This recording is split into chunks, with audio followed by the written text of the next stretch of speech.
সবাইকে আমার চ্যানেলে স্বাগতম। আশা করি সবাই ভালো আছেন। আজকের ভিডিওর টপিক হচ্ছে নিদ্রানাশক মন্ত্র, অর্থাৎ যদি আপনি কারো ঘুম বন্ধ করে ফেলতে চান, কারো যদি ঘুম বন্ধ করে তাকে কষ্ট দিতে চান, পীড়া দিতে চান, সেক্ষেত্রে আজকের ভিডিওটা আপনার জন্য। প্রথম থেকে শেষ পর্যন্ত ভিডিওটা দেখুন। আমার চ্যানেলটা অবশ্যই সাবস্ক্রাইব করবেন, লাইক কমেন্ট শেয়ার করবেন। আপনারা যদি আমাদেরকে যে কোনো ব্যক্তিগত কাজ বা তদবির করাতে চান, সেক্ষেত্রে স্ক্রিনে দেওয়া নাম্বারে সরাসরি ফোনে বা হোয়াটসঅ্যাপে যোগাযোগ করে যে কোনো কাজ করাতে পারবেন।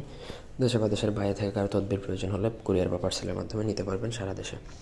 তো যদি আপনি আপনার শত্রুর ক্ষেত্রে এটা প্রয়োগ করা হয়, যদি তার যদি ঘুম বন্ধ করে, তাকে যদি শারীরিক কষ্ট দিতে চান, পীড়া দিতে চান, সেক্ষেত্রে এই মন্ত্রটা প্রয়োগ করতে পারেন। প্রথমত মন্ত্রটা বলে দিচ্ছি, ইয়াত্রেল অমুকের জায়গায় আপনার শত্রুর নাম বা যার ঘুম বন্ধ করবেন, অমুককে বেটে অমুক।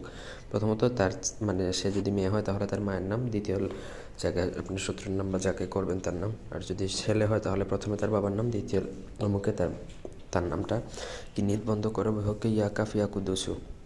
এটা হচ্ছে মন্ত্র। প্রথমত মুখস্থ করে নেবেন। একটা সাদা কাগজে 400 বার কাফ লিখবেন। কাফ শব্দটা গুগলে সার্চ করলে পাবেন। আর যারা মুসলিম, আশা করি তাদের জন্য এটা কোনো সমস্যা নেই। এটা লিখবেন ভোজপত্রের মধ্যে জাফরান কালি দ্বারা, যে কোনো শনি বা মঙ্গলবার দিনে লিখে নিচে এই মন্ত্রটা লিখবেন। এই মন্ত্রটা একবারে লিখবেন ওই জাফরান কালি দ্বারাই। তারপর ওই মন্ত্র 400 বার পরে ওই কাগজে আবার ফু দিবেন। মানে উপরে কাফ লিখবেন 400 বার, নিচে এই মন্ত্রটা লিখবেন তার নাম সহকারে, তারপর আরও 400 বার পরে ফু দিবেন। তারপর ওই কাগজটা যদি কোনো ভারী পাথরের নিচে রাখেন, ভারী পাথর চেষ্টা করবেন যতটুকু ভারী হয়, চেষ্টা করবেন যেন ভারী হয়। এরকম একটা ভারী পাথরের নিচে রেখে দিলে, সে যদি স্ত্রী হোক বা পুরুষ হোক, ছেলে হোক বা মেয়ে হোক, তাহলে তার কী হয়ে যাবে, ঘুমটা বন্ধ হয়ে যাবে। তো এইভাবে আপনি যতদিন থাকবে, যতদিন ওই পাথরের নিচে থাকবে, ততদিন তার কোনো ঘুম হবে না। এভাবে সে শারীরিক মানসিক কষ্ট পেতেই থাকবে যতক্ষণ না পর্যন্ত তার উপর থেকেই চালানটা কাটানো হবে।